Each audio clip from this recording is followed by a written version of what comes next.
What I want is my need. What you want is greed. This is the definition of greed, in my understanding. Because everybody thinks somebody else is greedy, nobody thinks I'm greedy, all right? So essentially, this is human nature. There is a desiring process in every human being. You desire for something today, and if it happens by today evening, tomorrow morning you will come up with a new desire. If that happens by evening, again the next day you will come up with a new desire. If you really look at this process, human being is a constant desiring process. So essentially, they are going to… desire is a tool to expand, and how far they want to expand if you look at it, they want to expand as large as the cosmos.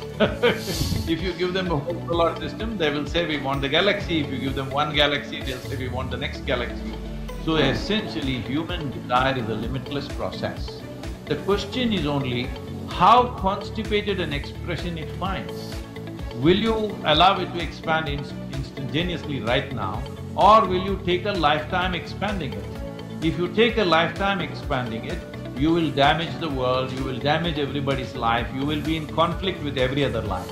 But right now, instead of being a physical entity, being totally identified with your physical body, which is a structure of a certain boundaries, because physical can only happen with defined boundaries, you're trying to expand the boundaries. But if you become conscious, if you approach your desiring process consciously, you can desire for everything. When I say desire for everything, see what spirituality means is, everybody is asking or desiring for a piece of this creation. When you become spiritual, you start desiring for the very source of creation. Isn't this greed? This is super greed. Spiritual process means super greed, not small greed.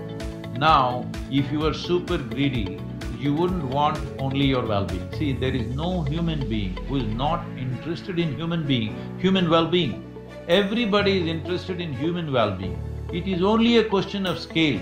In one person, human well-being means his individual well-being. In another person, it says him and his family. In another person, him and his community. In another person, him and his nation. In another person, him and the entire world. So, everybody is interested in human well-being, it's a question of scale. I said anyway, you can't help desiring, at least desire big, not just your well-being, the well-being of every life on this planet. Human desire is not for endless consumption. Human desire is for endless expansion. It all depends how you define this expansion. You can expand by going on endless shopping, or you can find expression for your longing to expand with love, with inclusion, or with simply what we are referring to as consciousness. What essentially consciousness means, that dimension of you which is not physical in nature. Physicality has a boundary. The only way you can expand it is by extending boundaries.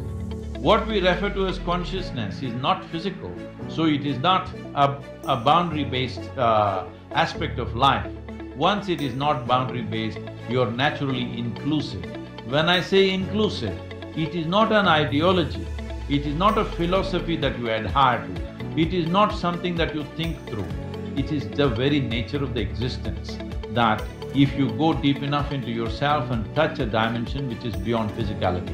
Well, this may sound too esoterical for a lot of people who are in a business conference, so let me explain. Everything that's physical about you is something that you have accumulated. This body is actually a piece of the planet that we have gathered. Most people don't get this till you bury them. But it is actually a piece of the planet that we are carrying around.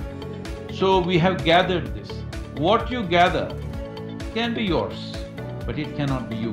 Anything that you gather can be yours, but it can never ever be you.